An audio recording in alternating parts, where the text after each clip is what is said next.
రెండవ సమూయేలు గ్రంథము 20వ అధ్యాయము 16వ వచనం. అప్పుడు యుక్తిగల ఒక స్త్రీ ప్రాకారము ఎక్కి, ఇక్కడే ఆగుదాం ఎందుకంటే ఈ స్త్రీ పేరు రాయబడలేదు, యుక్తిగల స్త్రీ అన్నారు కదా. యుక్తిగల స్త్రీ లేదా యుక్తి అని చెప్పి అనుకుందాం. ఈవిడ ప్రాకారం ఎక్కిందంట.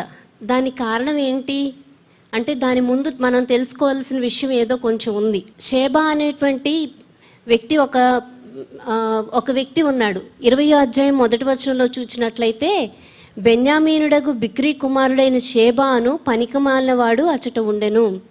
పనికిమాలినవాడు అని ఎందుకు అన్నారంటే అతను తన జీవితానికి ఉపయోగకారి కాడు, ఇతరులకి ప్రయోజనకారి కాడు, కానీ సమస్యలకు కారకుడవుతాడు. అందుకే ఇతనికి బహుశా ఈ పేరు పెట్టి ఉండవచ్చు. ఇతను ఏం చేశాడంటే ఇశ్రాయేళ్ల వారు మధ్య విభేదాలు, రాజకీయ విభేదాలను తీసుకొని వస్తాడు. దావీదు రాజ్యానికి వ్యతిరేకంగా ప్రజల్లో చీలికలు తీసుకొని వస్తాడు. దావీదు యందు మనకు భాగం లేదు, యెషయి కుమారుని యందు మనకు స్వాస్థ్యము ఎంత మాత్రము లేదు. ఇశ్రాయేలు వారలారా, మీరందరూ మీ గుడారములకు పొండని బాగా ఊది ప్రకటన చేశాడంట. అప్పటికే రాజ్యం 2 భాగాలుగా చీలికైపోయింది. 10 గోత్రాల వారు ఒకరు, 2 గోత్రాల వారు ఒకరై ఉండగా ఈ వీరిలో సైతము మరలా అంత చీలికలు తీసుకుని వస్తూ దావీదు రాజ్యానికి వ్యతిరేకంగా మరలా తిరుగుబాటు ప్రయత్నం చేస్తాడు షేబా. ఇలా చేసినప్పుడు సహజంగా ఇటువంటి పిలుపునిచ్చినప్పుడు 2 గుంపులైపోతారు కదా ప్రజలు, అటు ఒకరు ఇటు ఒకరు అన్నట్లుగా అయిపోయే సమయంలో దావీదు ఏం చేస్తాడంటే 6వ వచనం దగ్గరికి వచ్చేసరికి అబీషైని పిలువనంపి, బిక్రీ కుమారుడైన షేబా అబ్షాలోము కంటే మనకు ఎక్కువ కీడు చేసెను. వాడు ప్రాకారం గల పట్టణంలో చొచ్చి మనకు దొరకకపోవునేమో గనుక నీవు నీ ఏలిన వాని సేవకులను వెంట పెట్టుకొని పోయి వాన్ని తరిమి పట్టుకొనమని ఆజ్ఞాపించెను. ఇతను మనకు అబ్షాలోము కంటే ఎక్కువ ద్రోహం చేశాడు కాబట్టి షేబా బ్రతకడానికి వీల్లేదు. అభిషేక్, నువ్వు వెళ్ళి అతను ఎక్కడున్నా సరే పట్టుకొని అతన్ని హతం చేయి అని చెప్పి దావీదు ఇంకొక హెచ్చరిక కూడా చేశాడు. నువ్వు త్వరగా వెళ్ళాలి, లేదంటే అతను ప్రాకారం గల పట్టణంలోనికి వెళ్ళి దాగుకున్నట్లయితే మనం ఆ పట్టణాన్ని ముట్టడి వేయవలసిన అవసరత వస్తుందేమో అన్నట్లుగా హెచ్చరించి పంపుతాడు. అయితే ఈ అభిషేక్ వెళ్ళేసరికి మధ్యలో కొన్ని పరిణామాల మధ్య యోవాబు కూడా ఈ మిషన్ని చేపడతాడు. దావీదు షేబాని చంపమన్న ఆ డ్యూటీని ఇతను టేక్ ఓవర్ చేస్తాడు. యోవాబు తీసుకొని అభిషేక్ని వెంట పెట్టుకుని వెళ్ళేసరికి దాదాపుగా 15వ అధ్యాయంలో మనం చూస్తే ఆబేలు అనే ఆ ప్రాంతంలోనికి వెళ్ళి షేబా దాక్కుంటాడు. అయితే ఆ ప్రాంతం ప్రాకారం గల పట్టణం కాబట్టి వీరు ఆ ప్రాంతానికి చుట్టూ ముట్టడి వేసి పట్టణము ప్రాకారం ఎదుట బురుజు కట్టగా యోవాబు వారందరూ ప్రాకారమును పడవేటుకు దాన్ని కొట్టిరి. ఆబేలు అనేటువంటి ఆ ప్రాంతం చుట్టూ ఉన్న ప్రాకారమును పడగొడితే కానీ దాని లోపల ఉన్న షేబాను హతము చేయలేమని భావించి యోవాబు ఆ ప్రాకారాన్ని పడగొట్టే ప్రయత్నం చేస్తూ ఉంటాడు. అటువంటి సందర్భంలోనే అప్పుడు యుక్తిగల ఒక స్త్రీ ప్రాకారాన్ని ఎక్కిందంట. ప్రాకారాన్ని ఎక్కడం అంటే అది సామాన్యమైన విషయం కాదు, అది ఎంతో ధైర్యం కలిగినటువంటి పని. దీన్ని బట్టి ఏమి అర్థమవుతుందంటే ఈవిడ ధైర్యం కలిగిన స్త్రీ అని అర్థమవుతుంది. చుట్టూ యుద్ధ నినాదాలు వినబడుతూ ఉండగా సైనికులు సైతము వణికిపోయే పరిస్థితుల్లో ప్రజలందరూ అరిచేతుల్లో ప్రాణాలు పెట్టుకొని చూస్తూ ఉన్నప్పుడు ఒంటరిగా ఈ స్త్రీ ప్రాకారాన్ని ఎక్కగలగడానికి గల కారణం ఏంటి? బహుశా ఈ స్త్రీ ఆ పట్టణం నిమిత్తం ప్రార్థన చేస్తే స్త్రీ అయి ఉండాలి. అందుకే ఆ ప్రాంతాన్ని కాపాడుకోవడానికి తన వంతు ప్రయత్నంగా ప్రాకారాన్ని ఎక్కేటువంటి తెగువను సాహసాన్ని చూపించింది. ఎవరైతే ప్రార్థన చేస్తారో వారిలో భారం ఉంటుంది. ఎవరైతే ప్రార్థన చేస్తారో వారు దేవుని సహాయంతో పరిస్థితులను నియంత్రించగలరు. ఎవరైతే ప్రార్థన చేస్తారో వారు బాధ్యతాయుతంగా వ్యవహరిస్తారు. ప్రార్థన చేయటం మాత్రమే కాకుండా ఈ స్త్రీ ఏం చేసిందంటే అక్కడ ఉన్నటువంటి ప్రాకారాన్ని ఎక్కడంలో ఈవిడ ఉద్దేశం ఏంటంటే ఒకవేళ యుద్ధం కనుక జరిగితే చాలా మంది ప్రాణహాని గురవడం మాత్రమే కాకుండా ఎంతో నాశనం జరుగుతుంది. అటువంటి మారణకాండను ఆపడానికి తన వంతు ప్రయత్నంగా తాను ప్రాకారాన్ని ఎక్కడానికి సిద్ధపడింది. ప్రాకారాన్ని ఎక్కినప్పుడు నిజానికి తనకు అంతో ఇంతో నష్టం కలిగే అవకాశం ఉంది. వ్యక్తిగతంగా ప్రమాదం జరగడమో ఏదైనా అపాయం కలగడమో జరగవచ్చు.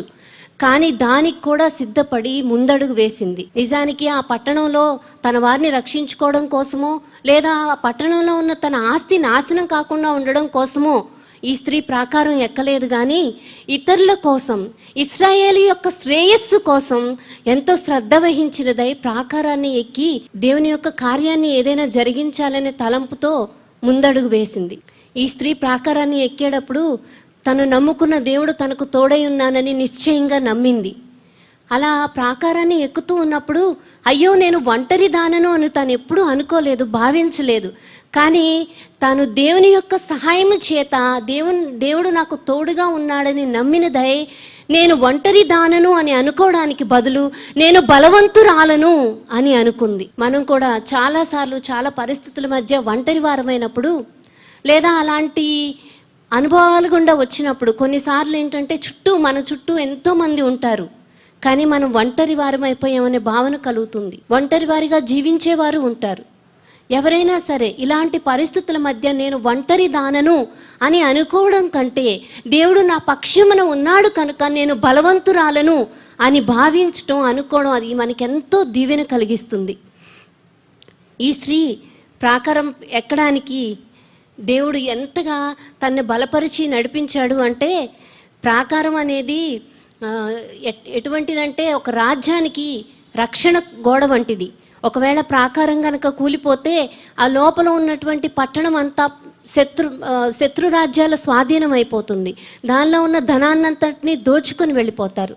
ఆ ప్రాకారం మీద అప్పటికే సైనిక సమూహం మోహరించి ఉండవచ్చు, యుద్ధ సామాగ్రి అంతా నిండి ఉండవచ్చు. కానీ వాటిని ఏమీ మనసులో ఉంచుకోకుండా, వాటితో నిమిత్తం లేకుండా ఆవిడ ప్రాకారాన్ని ఎక్కడంలో నడుం కట్టుకోవడానికి కావలసినటువంటి ధైర్యం ఎలా వచ్చిందో తెలుసా? జరగబోయే ఉపద్రవాన్ని ఆపగాలి అనేటువంటి తన తపన తనలో బలంగా నాటుకుంది. కేవలము ప్రార్థించే వారం మాత్రమే కాకుండా ప్రార్థనలు క్రియారూపకంగా జరగడానికి కావలసిన విశ్వాసం ఉంచవలసినటువంటి స్థితిని, మనం చేయవలసినటువంటి ఆ కార్యసాధకమైన వాటిని కూడా మనం చేయవలసి ఉన్నాం. సాధ్యమైన ప్రతి ప్రయత్నము తనవంతుగా చేసి ఎక్కడ అంది వచ్చిన అవకాశాన్నైనా అందిపుచ్చుకొని అక్కడ ఉన్నటువంటి యుద్ధ వాతావరణాన్ని తొలగించాలనే ప్రయత్నం చేసింది. ఇతరుల కోసం తన ప్రాణాన్ని సైతము నిస్సందేహంగా పణంగా పెట్టినటువంటి దేవుని యందు భయభక్తులు కలిగిన, త్యాగ హృదయం కలిగిన స్త్రీ అని మనం చెప్పవచ్చు. నిజంగా ప్రాకారాలు ఎక్కగలగడానికి చాలా ధైర్యం కావాలి.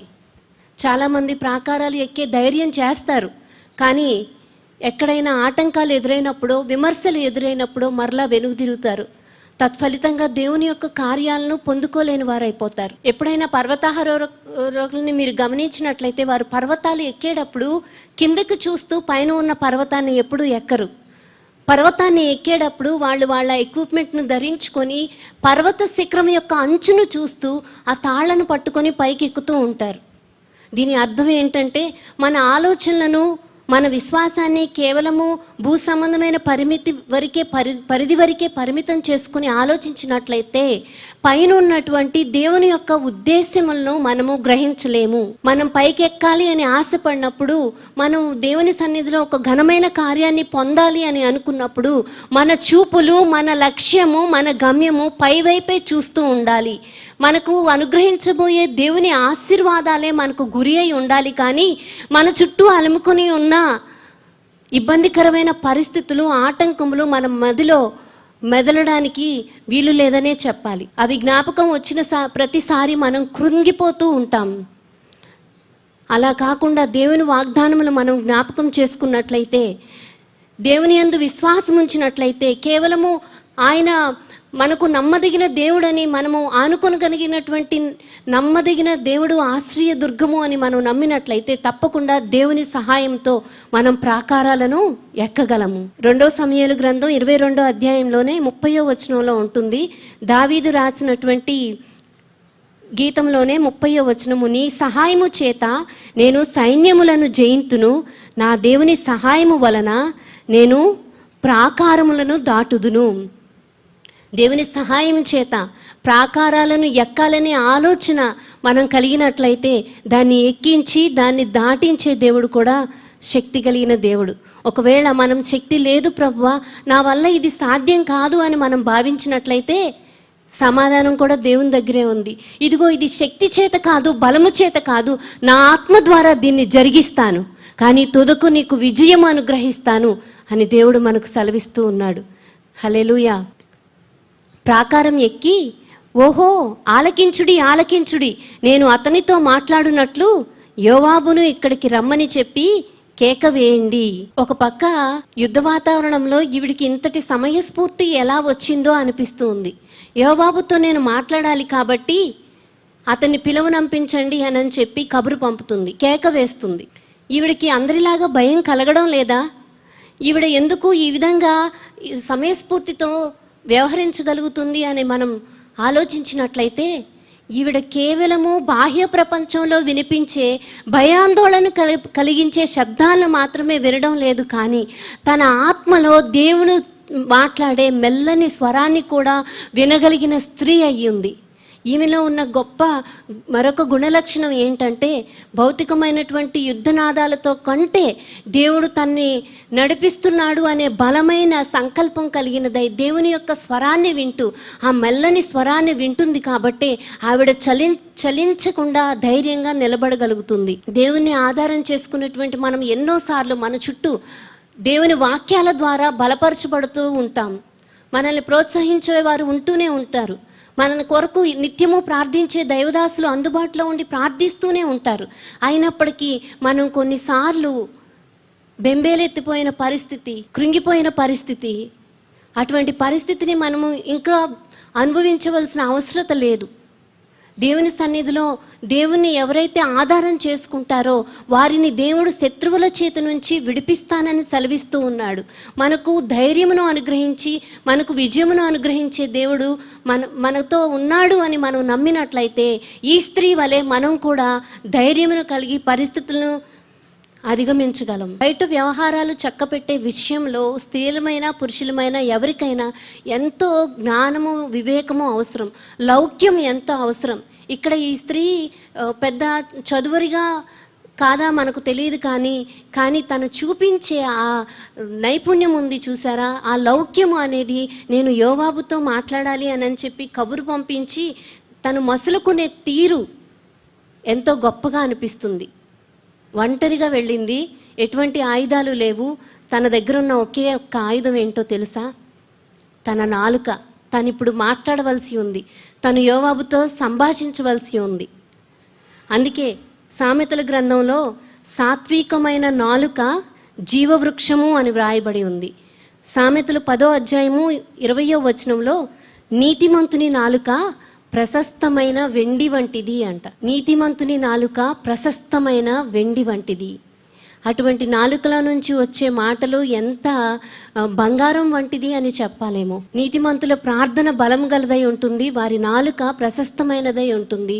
అటువంటి వారే ఇటువంటి యోగ్యమైన ఘనమైన కార్యములు చక్క పెట్టగలిగిన వారు అవుతారు. 18వ వచనంలో 17వ వచనంలో అంతటా ఆమె యోవాబు నీవేనా అని అడుగగా అతడు నేనే అనెను. అందుకామె నీ దాసురాలనగు నేను నీతో మాట్లాడుదునా అని అడుగగా అతడు మాట్లాడవచ్చునను. ఈమెలో ఎంతటి వాక్చాతుర్యం ఉందో, ఎంత పొందిక కలిగి మాట్లాడుతూ ఉందో కదా. 18వ వచనంలో కూడా అంతటా ఆమె పూర్వకాలమున జనులు ఆబేలునందు సంగతి విచారింపవలనని చెప్పుట కద్దు, అలాగున చేసి కార్యములు ముగించుచు వచ్చిరి. ఆబేలు గురించి చెప్తుంది. ఈ ప్రాంతం గురించి జ్ఞాపకం చేస్తున్నాను. ఈ ప్రాంతానికి ఎవరైనా సరే ఒకసారి వచ్చి చర్చించుకొని సంధి చేసుకుంటారు. అటువంటి ప్రాంతంలో మనం ఉన్నాము కనుక నీతో సంధి జరపాలనుకుంటున్నాను అని చెప్పి ఎంతో లౌక్యముగా ఎంతో జ్ఞానయుక్తంగా మాట్లాడుతూ తన నేర్పరితనాన్ని చూపిస్తూ ఉంది. ఈమె ఇక్కడ దేవుని ప్రతినిధిగా వ్యవహరిస్తూ ఉంది. సంధి చేయటం అంటే సామాన్యమైన విషయం ఏమీ కాదు. సమాధానాన్ని తీసుకుని రావడం ఇదొక పొలిటికల్ ఇష్యూ. దీన్ని ఎంతో జాగ్రత్తగా డీల్ చేయవలసిన అవసరం ఉంది. లేకపోతే ఒకరు ఇద్దరు ప్రాణాలు కాదు, కొన్ని వందల మంది వేల మంది సైన్యం యొక్క ప్రజల యొక్క ప్రాణాలు కోల్పోయే పరిస్థితి. అటువంటి పరిస్థితుల్లో సమాధానాన్ని తీసుకుని రావడానికి ఒక స్త్రీ ధైర్యంగా నిలబడి నడుం కట్టుకున్నదంటే ఎంత గొప్ప విషయమో కదా. సమాధానపరచువారు ధన్యులు, వారు దేవుని కుమారులు అనబడుదురు అని చెప్పి మాట్లాడిన దేవుని వాక్యంలో అర్థం ఇదే. దేవుని బిడ్డలంగా మనం కూడా ఎక్కడైనా ఇటువంటి సందర్భాలు వస్తే, వ్యక్తుల మధ్య కానీ కుటుంబాల మధ్య కానీ సమాధానమును కల్పించవలసి వస్తే, సమాధాన కారకులుగా మనం ఉండి వారి మధ్య ఉన్నటువంటి ఇబ్బందులన్నింటినీ ఒక దారిలోనికి తీసుకుని వచ్చి, సఖ్యత తీసుకుని వచ్చి సంధి చేసే వారంగా ఉండాలి. అంతేగాని ఎక్కడా మనం వారి యొక్క మనోభావాలకు ఇబ్బంది కలిగించే విధంగా అసమాధానానికి కారణంగా ఉండకూడదు. మీ సంభాషణ ఎప్పుడు ఉప్పు వేసినట్లు రుచిగాను కృపాసహితంగాను ఉండాలని దేవుడు సెలవిచ్చాడు కదా. అది కేవలము మనకి ఇంపుగా ఉండడానికి మాత్రమే కాదు, ఇతరులకు దీవెనకరంగా ఉండడానికి. మనం చేసే సంభాషణ ద్వారా అక్కడ సమాధానం చేకూర్చబడాలి. నిజంగా ఇటువంటి వారు చాలా విలువైన వారు, చాలా అరుదుగా ఉంటారు.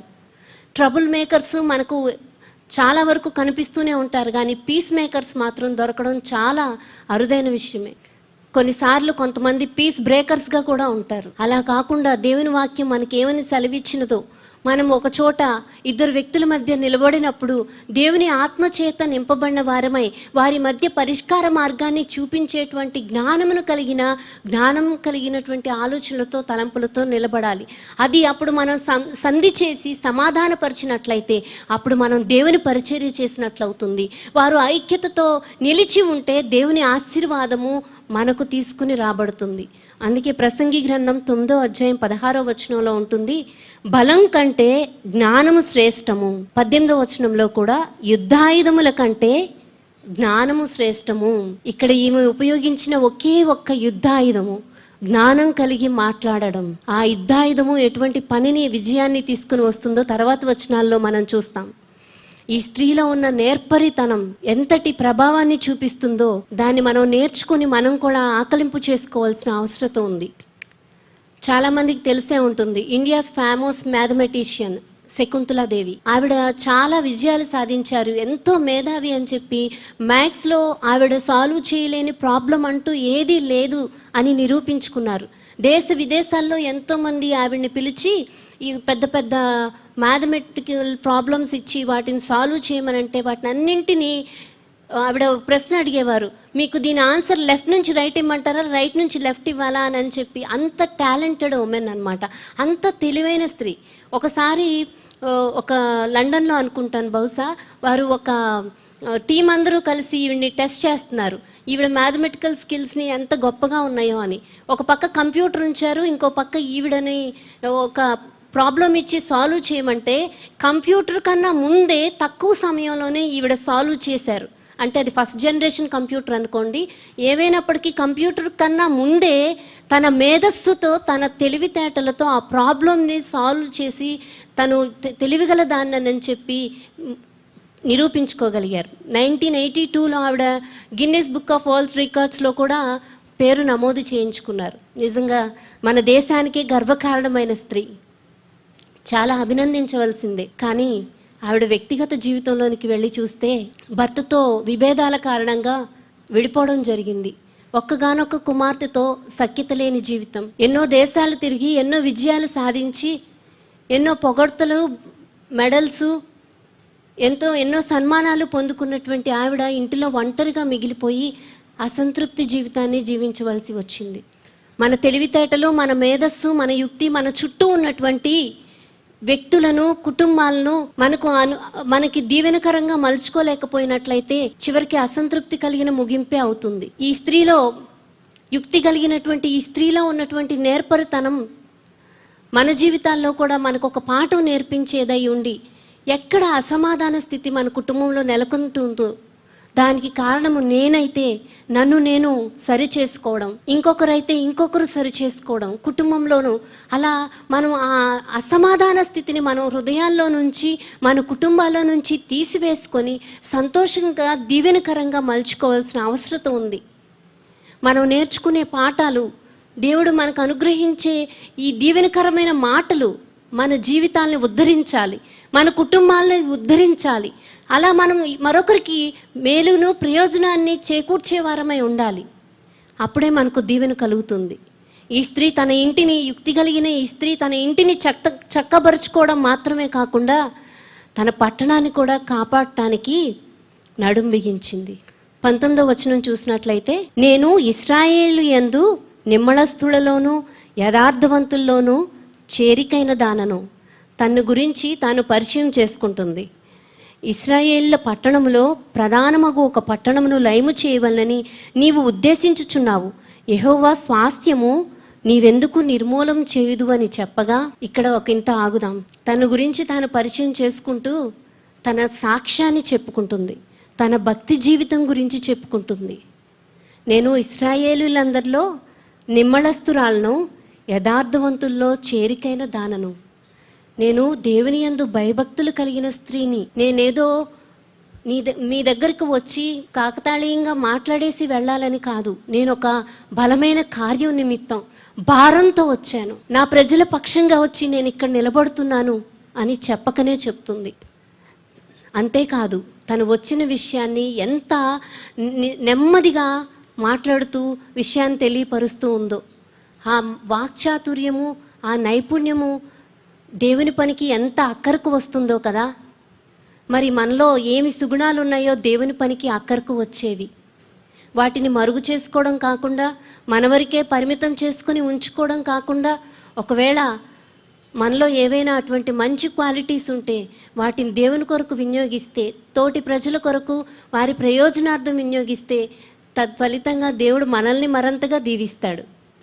ఈ స్త్రీ చాలా చాకచక్యంతో, నేర్పుతో వ్యవహరిస్తూ ఉంది. అధికారంలో ఉన్నవారితో ఎలా మాట్లాడాలో, ఎలా వ్యవహరించాలో, ఎలా సంభాషణ నెరపాలో బాగుగా తెలిసిన వ్యక్తి. దేవుని ఆత్మచేత నడిపింపబడే వారు ఎవరైనా సరే వారు చాలా ప్రభావవంతమైన వారుగా ఉంటారు. వారు ఇతర ప్రజలను దేవుని మార్గం వైపు నడిపిస్తారు. నీతి మార్గం వైపు ప్రజలు నడిచేటట్లుగా వారిని ఆకర్షిస్తారు, ప్రేరేపిస్తారు. దావీదు జీవితంలోనే అటువంటి స్త్రీలలో ఈమె 3వ స్త్రీ అని చెప్పుకోవచ్చు. మొరటివాడైన నాబాలు భార్య అబిగయీలు కూడా ఎంతో నేర్పుతో, నైపుణ్యంతో వ్యవహరించి ఉపద్రవాన్ని తప్పించింది. అలాగే 14వ అధ్యాయంలో చూస్తే తెకోవా స్త్రీ కూడా దావీదుతో ఎంతో తెలివిగా వ్యవహరించిన తీరును చూస్తాం. ఇప్పుడు ఇక్కడ ఈ యుక్తిగల స్త్రీ తన వంతు తన పాత్రను నిర్వహించడంలో, తనలో ఉన్నటువంటి సామర్థ్యాన్ని, శక్తిని, తలాంతులను అన్నింటినీ కూడగట్టుకొని దేవుని ప్రయోజనార్థమే వినియోగిస్తూ ఉంది. హల్లెలూయా. దేవుని ఆశ్రయించిన మనలో ఈరోజు వరకు దేవుడు మనల్ని ఆత్మీయంగా తన జీవాహారాన్ని ఇచ్చి పెంచి పోషిస్తూ ఉన్నాడు కదా. ఈ రోజున మనలో మనం నేర్చుకున్న విషయాలు ఇతరులకు దీవెనకరంగా మరలా అందించగలుగుతున్నామా లేదా? మనలో ఉన్న బలాన్ని, శక్తి సామర్థ్యములను, తలాంతులను దేవుని కొరకు అక్కరకు వచ్చే విధంగా వాడుతున్నామా లేదా అని మనల్ని మనం ప్రశ్నించుకోవాలి. దీని విషయమై దేవుడు మనల్ని లెక్క అడిగే సమయం కూడా వస్తుంది.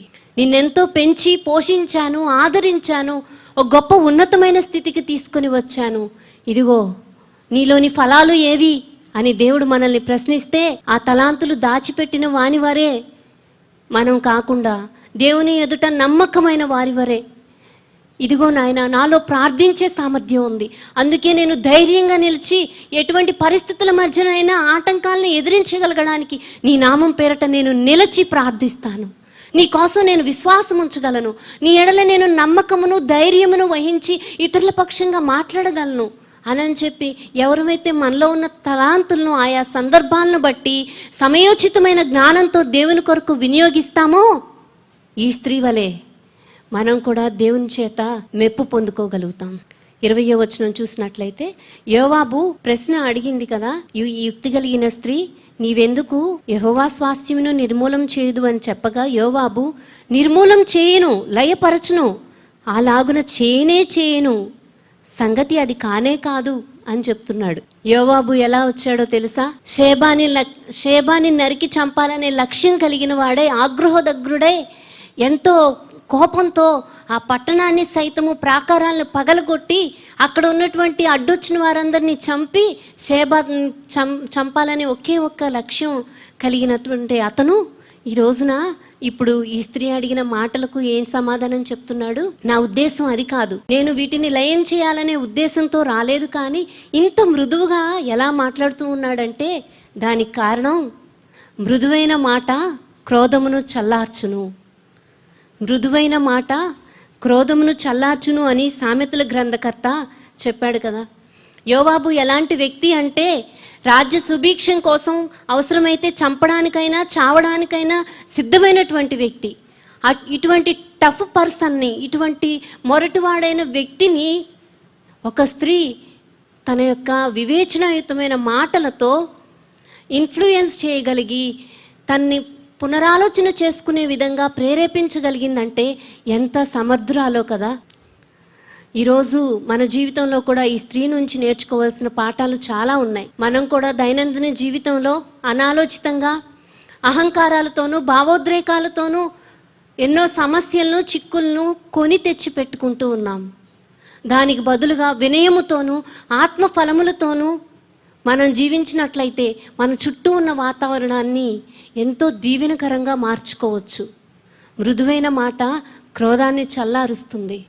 21వ వచనంలో చూసినట్లయితే, బిక్రీ కుమారుడగు షేబా అను ఎఫ్రాయిము మన్యపు వాడు ఒకడు రాజైన దావీదు మీద ద్రోహం చేసి ఉన్నాడు.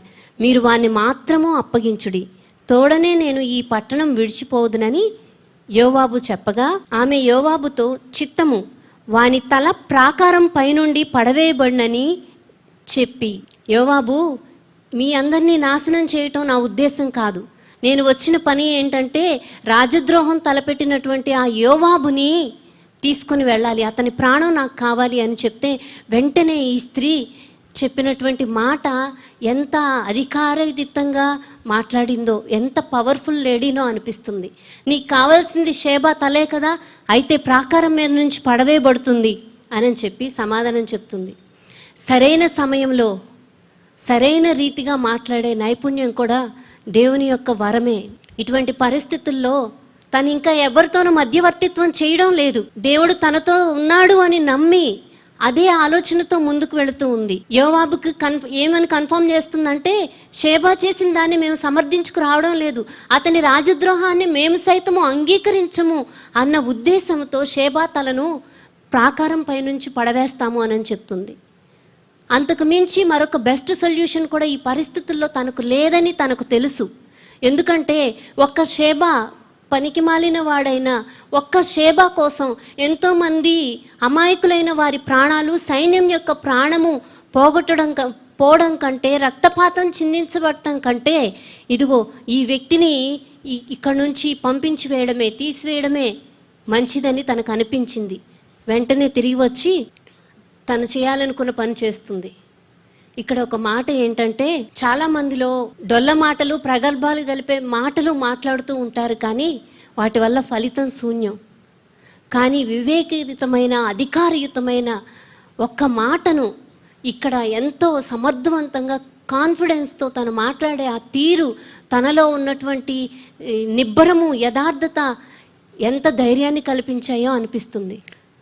సామెతలలోని 12వ అధ్యాయం 18వ వచనంలో, 12వ అధ్యాయము 18వ వచనం, కత్తిపోటి వంటి మాటలు పలుకువారు కలరు, జ్ఞానుల నాలుక ఆరోగ్యదాయకము. కొంతమంది స్త్రీలటువంటి మాటలు ఇలానే ఉంటాయి. రక్షించే మాటలుగా, దీవెన కలిగించే మాటలుగా, కట్టే మాటలుగా ఉండాలి, కానీ కాలక్షేపం చేసే డొల్ల మాటలుగాను, అనవసరపు ప్రగల్భాలు మాట్లాడే మాటలుగాను, వీటి వల్ల ఏ ఒక్క జీవితాన్ని కట్టలేము, ఏ ఒక్క జీవితాన్ని మనం ప్రోత్సహించలేము, ధైర్యపరచలేము, దేవుని కొరకు ఒకరిని సంపాదించలేము.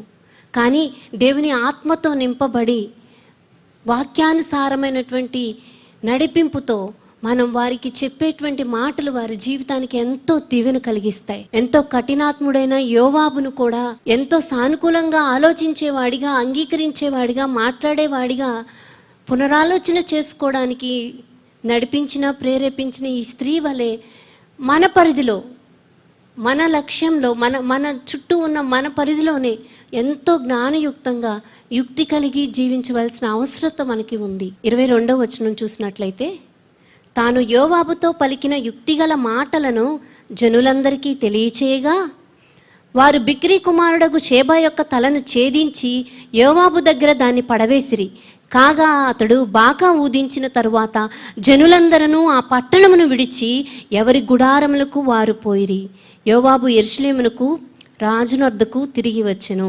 ఈ స్త్రీ మరలా వచ్చి యోవాబుతో జరిగిన తన సంభాషణను యుక్తిగల మాటలతో ఆ పట్టణంలోని పెద్దలందరితోనూ అక్కడున్న వారితోనూ పంచుకుందంట. అడుగడుగున ఎక్కడ ఏ విధంగా మాట్లాడాలో కావలసినటువంటి జ్ఞానాన్ని, దేవుని యొక్క సహాయాన్ని పుణికిపుచ్చుకున్నట్లు ఎంతో అద్భుతంగా ఈ వ్యవహారాన్నంతా చక్కదిద్దే తీరు మాత్రం చాలా ఆశ్చర్యాన్ని గలుపుతుంది. పక్కన 2-3 సలహాలు తీసుకుందామా, పలానా వారికి ఫోన్ చేద్దామా, లేకపోతే పలానా వారిని అడుగుదామా అన్నట్లు కాకుండా తన మనసులో ఏది న్యాయంగా అనిపిస్తుందో, ఏది సరైనది అనిపిస్తుందో దాన్ని సమర్థవంతంగా కాన్ఫిడెంట్గా చేయగలుగుతుంది.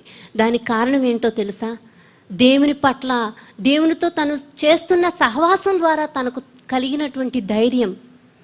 దేవుణ్ణి ఆనుకుని ఉన్నది కాబట్టి దేవుడు తనను నడిపిస్తున్నాడు అని నమ్మింది. తన హృదయంలో దాచబడి ఉన్నటువంటి దేవుని యందల భయభక్తులు తనని ఆ విధంగా నడిపిస్తూ ఉన్నాయి.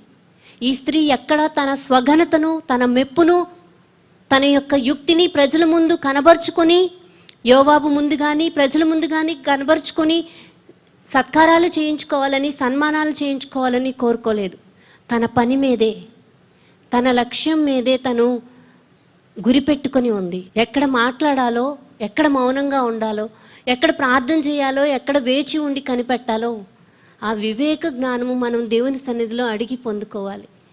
ఈ స్త్రీ యొక్క గుణలక్షణాలు ఎంత అద్భుతంగా ఉన్నాయో, ఆ జనుల యొద్దకు వచ్చి వారితో మాట్లాడితే అంట ఆ ప్రజలు అంగీకరించారంట. ఈవిడ ఏదో మాట్లాడింది, మేము అవునని చెప్పాలా అని కాకుండా ఈ స్త్రీ మాటను నమ్మారు అంటే ఈమె ఎన్నిసార్లు ఆ ప్రజల మధ్య తన యొక్క జీవితాన్ని నిరూపించుకుని ఉంటుందో, తన ఆధిక్యతలను నిరూపించుకుని ఉంటుందో, ప్రజల్లో తన సమర్థురాలను అని నమ్మిక కలిగి ఉంచకపోతే ఈ రోజున ప్రజలు తన మాట నమ్మి ఉండేవారు కాదు. ఒకవేళ ప్రజలు ఆ మాటను నమ్మి ఉండకపోతే యుద్ధం అనివార్యమై ఉండవచ్చు. కానీ ఈ స్త్రీ తన ప్రజల మధ్య, తన ప్రాంతం వారి మధ్య, పట్టణం వారి మధ్య ఒక గొప్ప పేరు కలిగిన స్త్రీ, మంచి సాక్ష్యాన్ని కలిగి ఉన్న స్త్రీ, ఇతరులకు ప్రయోజనకారి అయిన స్త్రీ. అది వారు నమ్మారు కనుకే ఆ క్షణాన ఆ యుక్తి కలిగిన స్త్రీ ఏమి చెప్తే అది చేయడానికి సిద్ధమయ్యారు. అలాగే చేశారు. దేవుని యందు భయభక్తులు కలిగి ఉండడము, ప్రార్థించే ప్రార్థనా తత్వము, వాక్చాతుర్యము, దైవిక జ్ఞానము, సమయోచితంగా ఆలోచించే సమర్థత, యుక్తి కలిగిన మాటలు, ఇవన్నీ ఏం చేసాయో తెలుసా? తన ద్వారా దేవుడు తనను వాడుకునే రీతిలో హెచ్చించడమే కాకుండా ఎంతో గొప్ప దీవెనను ఇరు ప్రాంతాల వారికి తీసుకుని వచ్చాయి. భయంకరమైనటువంటి మారణకాండను ఆపడానికి దేవుడు అక్కడ ఆ స్త్రీని వాడుకోవడం నిజంగా ఎంతో ఘనమైన విషయం. ఇటువంటి వారు నిజంగా చాలా అరుదుగానే ఉంటారు, పెద్దగా వెలుగులోనికి రారు. మంచి వస్త్రధారణ, అలంకరణ ఉన్నవారు వారిని గొప్పవారు అంటుంది ఈ లోకం. భర్త మంచి హోదాలోనూ మంచి అధికారయుతమైన స్థానంలో ఉంటే వారు గొప్పవారు అంటుంది. లేదా 10 మంది సత్కరించి 10 మంది పొగిడితే అటువంటి వ్యక్తులు గొప్పవారు అంటుంది. కానీ ఈ లోకం ఇటువంటి గొప్ప యోగ్యతలు కలిగినటువంటి స్త్రీమూర్తులను లేదా వ్యక్తులను గుర్తించలేదు. ఈరోజు దేవుని కొరకు ఎటువంటి ఇబ్బందులైనా ఎదుర్కొంటూ నమ్మదగిన దేవుని వైపు చూస్తూ మీ పరిస్థితులను దాటుకుంటూ వస్తూ ఉన్నారే, మీరు కూడా దేవుని సన్నిధిలో మెప్పు పొందేవారే. లోకంతో రాజీ పడకుండా దేవుని నామం నిమిత్తము అవమానాలు, శ్రమలు, బాధలు, హింసలు అనుభవిస్తూ ఉన్నట్లయితే మీరు ధన్యులే. ఎందుకంటే మీ ప్రతిఫలం పరలోకమందు ఉంది. ఈ లోకంలో కూడా దేవుడు ఇస్తాడు. ఇటువంటి వారు గొప్పవారే. అటువంటి వారిని సమాజం గుర్తించకపోయినా దేవుని దృష్టిలో ఎంతో వన్నె కలిగిన వారిగా దేవుడు వారిని జ్ఞాపకం చేసుకుంటాడు.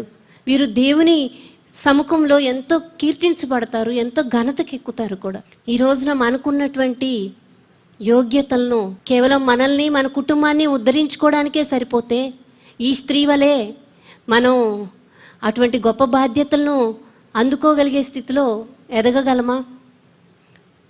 దేవుడు మనకి అపారమైన కృపా కనికరములను అనుగ్రహించాడు. వాటిని ఆధారం చేసుకొని, ప్రభువా నాలో ఈ లక్షణం ఉంది, ఈ గుణం ఉంది, దీని ద్వారా నేను నిన్ను మహిమపరచగలను, దీని ద్వారా ఇతరులకు నేను ప్రయోజనకారిని కాగలను అని చెప్పి ముందుకు వచ్చి నిలబడగలిగిన వారిని దేవుడు నడిపించి వాడుకుంటాడు.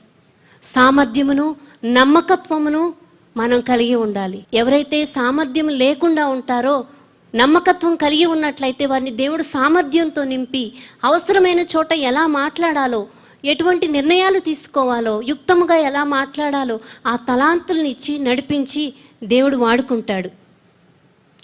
ఈ స్త్రీ 2 సైనిక గుంపుల మధ్య రక్తపాతం ఆపడం మాత్రమే కాదు, ఈవిడ ధరించిన ఒకే ఒక్క ఆయుధం జ్ఞానం కలిగిన నాలుక. ఈరోజు కూడా మనం అటువంటి జ్ఞానం కలిగిన నాలుకను కలిగి ప్రార్థన చేసిన, కుటుంబంలో సంభాషించిన, వ్యక్తిగతంగా మనల్ని మనం కట్టుకున్న అది మనకు దీవెన కలుగుతుంది, ప్రయోజనం కలుగుతుంది.